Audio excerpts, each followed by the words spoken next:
Sharmaake Cabdinaasir oo dadku u yaqaanaan Sharma Boy oo lagu sheegay fanka inuu ka baxay maadaama uu yahay fanaanka ugu saameynta badan qarnigan 21aad.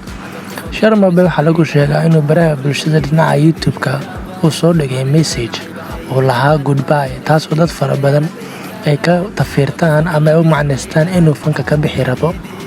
Halka kale waxaa jirta heeso fara badan oo Sharma Boy saameyn ku leeyahay dadka dhexdooda, taasoo ay tahay mid aan laga maarmi karin.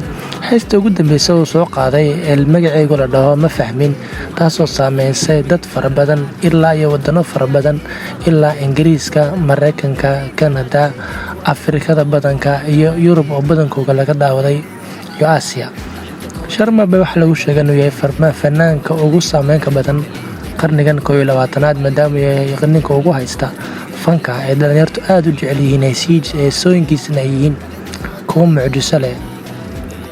Waxaa la maqlaa dadka qaar in la soo saaro ama fanaan kale uu soo saaro, maadaama Sharma Boy uu isagu dhulka iska soo qaaday oo cirkiisgagii uusan maanta jirin cid ku sheegataa heerka uu maanta gaarsiisan yahay.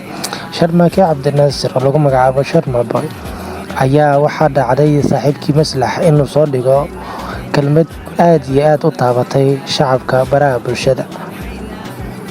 Maslax Mideeya oo yidhi waxaan aad uga xumahay in fanka walaalkay mataankayga la nacsiiyo, ka xumaanta isku maatankeena inay waxaan imanayaan waan ogaa, laakiin go'aan in lagu gaarsiiyo si uu fanka uga baxo waa mid la qaadan karo, ayuu dhahay Maslax Mideeya, taasoo kusoo dhigay baraha bulshada.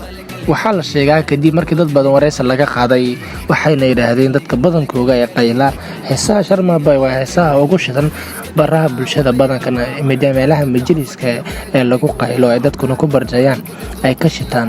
Dadka qaar waxay yiraahdaan basaska dhexdiisa ayaan ku shidanaa anagu. Hadda Sharma Boy waa ninka ugu saameynta badan ee waqtigan qarnigan 21aad.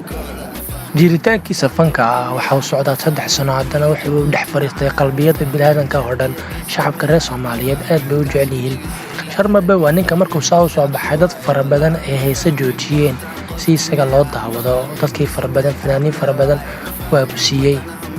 Waxaana aad looga yaabay in heestiisa ugu dambeysay ee Ma Fahmin uu soo dhigay Maslax Mideeya, taasoo 3 cisho ku gaadhay 1 milyan, taasoo dadku aad ugu dabaaldegayeen. Dad fara badan ay reaction fara badan ka bixiyeen heestaas ay qabsatay xataa baraha bulshada oo TikTok ka mid ah. Waxaa kaloo la sheegaa haddii dad fara badan ay Sharma Boy heli lahaayeen nambarkiisa ama meel ay kala xiriiraan, ay rabi lahaayeen inay u sheegaan inuu Sharma Boy fanka uu joogi lahaa maadaama uu yahay iftiinka fanka. Hadda taageerayaal, maxaad u malaynaysaa Sharma Boy in uu soo laami karo mise maaha, maadaama aad iyo aad ay tahay wax lagu xumaado ka bixitaankiisa fanka?